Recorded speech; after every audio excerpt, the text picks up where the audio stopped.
ತಂದೆಯಾಗಿ ಸಿದ್ದರಾಮಯ್ಯವರು ಒಂದು ನಮಗೆಲ್ಲ ಬಹಳಷ್ಟು ಫ್ರೀಡಮ್ ಕೊಟ್ಟರು.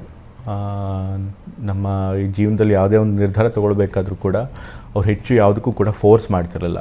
ತಮ್ಮ ಅಭಿಪ್ರಾಯಗಳನ್ನು, ತಮ್ಮ ನಿಲುವುಗಳನ್ನು ಯಾವತ್ತೂ ಹೇರಿದವರಲ್ಲ. ನಮಗೆ ಇಷ್ಟ ಬಂದಂಗೆ ಬದುಕನ್ನು ನಡೆಸೋದಕ್ಕೆ ಅವಕಾಶ ಮಾಡಿಕೊಟ್ರು. ಅದು ಶಿಕ್ಷಣದ ವಿಚಾರ ಆಗಿರಬಹುದು, ಪರ್ಸ್ನಲ್ ಡಿಸಿಷನ್ಸ್ ಇರ್ಬೋದು, ಯಾವುದೇ ಇರಲಿ, ಯಾವುದಕ್ಕೂ ಕೂಡ ಅವರು ಹೆಚ್ಚು ಯಾವತ್ತೂ ಕೂಡ ತಮ್ಮ ಡಿಸಿಷನ್ನ ನಮ್ಮ ಮೇಲೆ ಹೇರ್ತಾ ಇರಲಿಲ್ಲ. ಮತ್ತು ಅಫ್ಕೋರ್ಸ್ ಅವರಿಗೆ ಹೆಚ್ಚು ಸಮಯ ಇರ್ತಿರಲಿಲ್ಲ.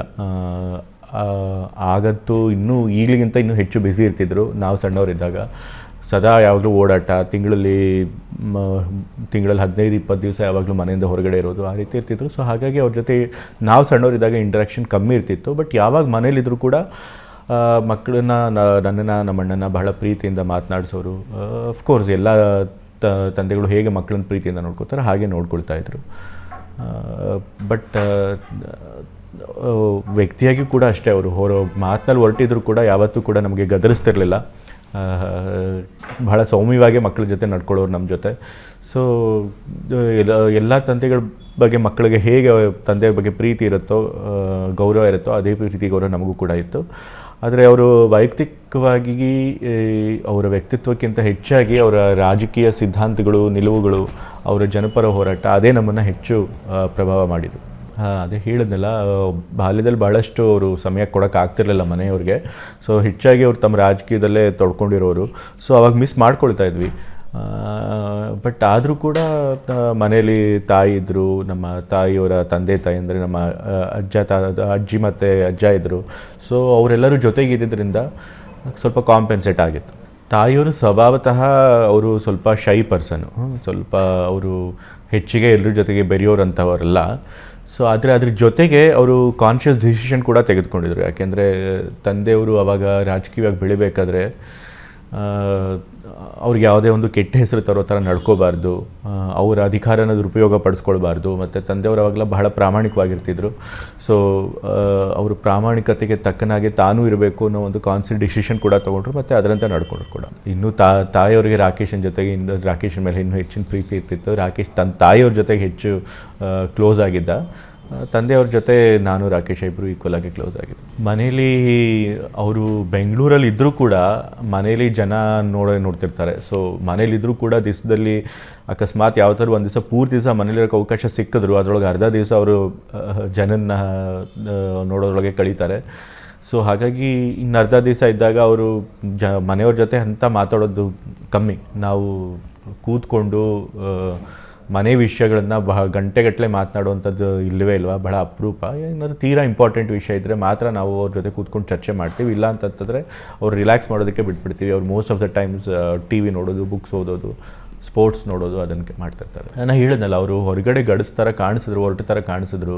ಆ್ಯಕ್ಚುಲಿ ಅವರು ಬಹಳ ಮನಸ್ಸಿನಿಂದ ಬಹಳ ಮೃದು ಸ್ವಭಾವದವರು, ಯಾರಿಗೂ ಕೂಡ ನೋಯಿಸೋದಕ್ಕೆ ಇಷ್ಟಪಡೋದಿಲ್ಲ. ಬಟ್ ಹಾಗೆ ಅವ್ರಿಗೆ ಸುತ್ತಿ ಬೆಳೆಸಿ ಮಾತನಾಡೋಕ್ಕೂ ಬರೋದಿಲ್ಲ. ನಮ್ಮ ಹತ್ರನೂ ಕೂಡ ನಮ್ದೇನೋ ತಪ್ಪನ್ಸೆ ನೇರ ಮಾತಾಡ್ತಾರೆ. ಬಟ್ ಆ ನೇರವಾಗಿ ಮಾತನಾಡೋದು ಕೂಡ ಅದರಿಂದ ಯಾವುದೇ ಒಂದು ಕಹಿ ಭಾವನೆ ಇರೋದಿಲ್ಲ, ಒಬ್ರಿಗೆ ಹರ್ಟ್ ಮಾಡಬೇಕು ಅನ್ನೋ ಭಾವನೆ ಇರೋದಿಲ್ಲ.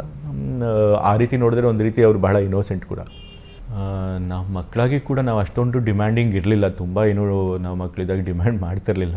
ಮತ್ತು ನಮ್ಗೆ ತೀರಾ ಅಗತ್ಯ ಬಿದ್ದದ್ದನ್ನೆಲ್ಲನೂ ತಾಯಿಯವರೇ ಕೊಡಿಸ್ಕೊಟ್ಬಿಡ್ತಿದ್ರು. ಸೊ ಹಾಗಾಗಿ ನಾವು ತಂದೆಯವ್ರನ್ನ ಅಷ್ಟು ಇದು ಮಾಡ್ತಿರಲ್ಲ. ಮತ್ತು ತಾಯಿಯವ್ರು ಯಾವಾಗಲೂ ನಾ ಹೀಗೆ ಹೇಳಿದಾಗೆ ಅವ್ರಿಗೆ ರಾಜಕೀಯವಾಗಿ ಅವ್ರಿಗೆ ತೊಂದರೆ ಕೊಡಬಾರ್ದು, ನಾವು ಫ್ಯಾಮಿಲಿಯವರು ಅನ್ನೋದು ಹೇಳಿ ಅವ್ರ ಮನಸ್ಸಿನಲ್ಲಿ ಭಾಳ ಇತ್ತು. ಹಾಗಾಗಿ ಅವ್ರು ನಮಗೆ ಹೇಳ್ಕೊಟ್ಬಿಟ್ಟವರು, ತಂದೆ ಬಂದಾಗ ಸುಮ್ಮನೆ ಅವ್ರಿಗೆ ತೊಂದರೆ ಕೊಡಬೇಡಿ, ಕಷ್ಟ ಕೊಡಬೇಡಿ, ಅವ್ರ ಮನೆಗೆ ಬರೋದೇ ಅಪರೂಪ, ಬಂದಾಗ ಅವ್ರಿಗೆ ನೆಮ್ಮದಿಯಾಗಿರೋದಕ್ಕೆ ಬಿಡಿ ಅಂತ ಹೇಳ್ಕೊಟ್ಬಿಡೋರು. ಹಾಗಾಗಿ ನಾವು ಅವ್ರನ್ನ ಜಾಸ್ತಿ ಪೀಡಿಸ್ತಿರಲ್ಲ ಯಾವುದೇ ಒಂದು ವಸ್ತುಗಳಿಗೋಸ್ಕರ. ನಂದು ರಾಕೇಶಂದು ಸ್ವಭಾವ ಇಬ್ಬರದು ತದ್ವಿರುದ್ಧ.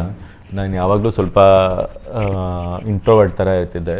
ಸೊ ನಾನು ಜಾಸ್ತಿ ನಾನಾಯಿತು, ನನ್ನ ಪುಸ್ತಕಗಳಾಯಿತು, ಮತ್ತು ಓದೋದ್ರೊಳಗೆ ಬಹಳ ನನಗೆ ಇಷ್ಟ ಇದ್ದಿದ್ದರಿಂದ. But Rakesh he was extrovert. ಅವ್ನು ಸ್ವಲ್ಪ ಔಟ್ ಗೋಯಿಂಗ್ ಜಾಸ್ತಿ, ಯಾವಾಗಲೂ ಸ್ನೇಹಿತರ ಜೊತೆ ಇರೋನು, ಯಾವಾಗಲೂ ಮನೆಗೆ ಒಳಗಿರೋದಕ್ಕಿಂತ ಮನೆ ಹೊರಗೆ ಜಾಸ್ತಿ ಇರೋನು. ಓದಿನಲ್ಲೂ ಅವ್ನಿಗೆ ಏನು ಅಷ್ಟೊಂದು ಆಸಕ್ತಿ ಇರಲಿಲ್ಲ. ಬಟ್ ಸಣ್ಣವರಿದ್ದಾಗ ತುಂಬ ಹೊಡೆದಾಡ್ತಿರ್ತಿದ್ವಿ, ತುಂಬ ಜಗಳ ಮಾಡ್ಕೊತಿದ್ವಿ, ಯಾವುದೇ ಅಣ್ಣ ತಮ್ಮದ್ರು ಮಾಡೋ ಹಾಗೆ. ಬಟ್ ಆಮೇಲೆ ಸ್ವಲ್ಪ ದೊಡ್ಡವರಾದಮೇಲೆ ರಾಕೇಶ ಭಾಳ ಪ್ರೀತಿಯಿಂದ ನನ್ನ ಜೊತೆ ನೋಡ್ಕೊಳ್ತಿದ್ದ, ನನಗೂ ಅಷ್ಟೇ ಅವನ ಬಗ್ಗೆ ಅಷ್ಟೇ ಪ್ರೀತಿ ಇತ್ತು. ಸೊ ಎಲ್ಲ ನಾರ್ಮಲ್ ಅಣ್ಣ ತಮ್ಮಂದ್ರೆ ಹೇಗಿರುತ್ತೆ ಹಾಗೆ ಇರ್ತಿತ್ತು. ತಂದೆಯವ್ರಿಗೆ ಹೇಳೋವಂಥದ್ದು ಏನೂ ಇಲ್ಲ, ಬಟ್ ಈಗಾಗಲೇ ಹೇಳಿದಾಗೆ ಅವರು ಬಹಳ ನೇರ ನುಡಿಯೋರು, ಜೊತೆಗೆ ಮನಸ್ಸಿನಿಂದ ಕೂಡ ಬಹಳ ಸ್ವಚ್ಛವಾಗಿರುವಂಥವ್ರು, ಇನ್ನೋಸೆಂಟ್ ಇರೋರು. ಬಟ್ ಅವರು ತಂದೆಗಿಂತ ಹೆಚ್ಚಾಗಿ ನನಗೆ ಅವರು ರಾಜಕೀಯವಾಗಿ ಅವರ ಸಿದ್ಧಾಂತಗಳಿಂದ ಮತ್ತು ಅವರು ಜನರಿಗೆ ಬಗ್ಗೆ ಇರುವಂಥ ಕಾಳಜಿಯಿಂದ, ಅದರೊಳಗೂ ಸಮಾಜದಲ್ಲಿ ಶೋಷಿತರ ಬಗ್ಗೆ ಅವ್ರಿಗಿರುವಂಥ ಒಂದು ಕಾಳಜಿಯಿಂದ ನನಗೆ ಅವರು ಹೆಚ್ಚು ಇಷ್ಟ ಆಗ್ತಾರೆ. ಸೊ ಅವರು ಈ ಸಿದ್ಧಾಂತನ ಯಾವತ್ತೂ ಅವ್ರು ಬಿಡದೆ ಇದೇ ರೀತಿ ರಾಜಕೀಯ ಮುಂದುವರಿಸಲಿ ಅಂತ ನಾನು ಕೇಳ್ಕೊಳ್ತೀನಿ. ತಂದೆಯವ್ರು ಏನಾದರೂ ವರ್ಣಾಗಿ ನಿಂತ್ಕೊಂಡ್ರೆ ನಾನು ಈ ವರ್ಣಾ ಕ್ಷೇತ್ರದಲ್ಲಿ ಅವ್ರ ಪರವಾಗಿ ನಾನು ಚುನಾವಣೆ ಕೆಲಸ ಮಾಡಬೇಕಾಗತ್ತೆ. ಅದೇನು ನಾನು ವಿಶೇಷವಾಗಿ ನಾ ಮಾಡ್ತಿರುವಂಥ ಕೆಲಸ ಅಲ್ಲ. ಅವ್ರು ಯಾವುದೇ ಕ್ಷೇತ್ರಕ್ಕೆ ಹೋಗಿದ್ರು ಅಲ್ಲಿ ಯಾರು ಟಿಕೆಟ್ ಆಕಾಂಕ್ಷಿಗಳಿದ್ರು ಅವ್ರು ಬಿಟ್ಕೊಟ್ಟು ಅವ್ರ ಪರವಾಗಿ ಕೆಲಸ ಮಾಡಿರೋರು, ಅದೇ ಕೆಲಸ ನಾನು ಮಾಡ್ತೇನೆ.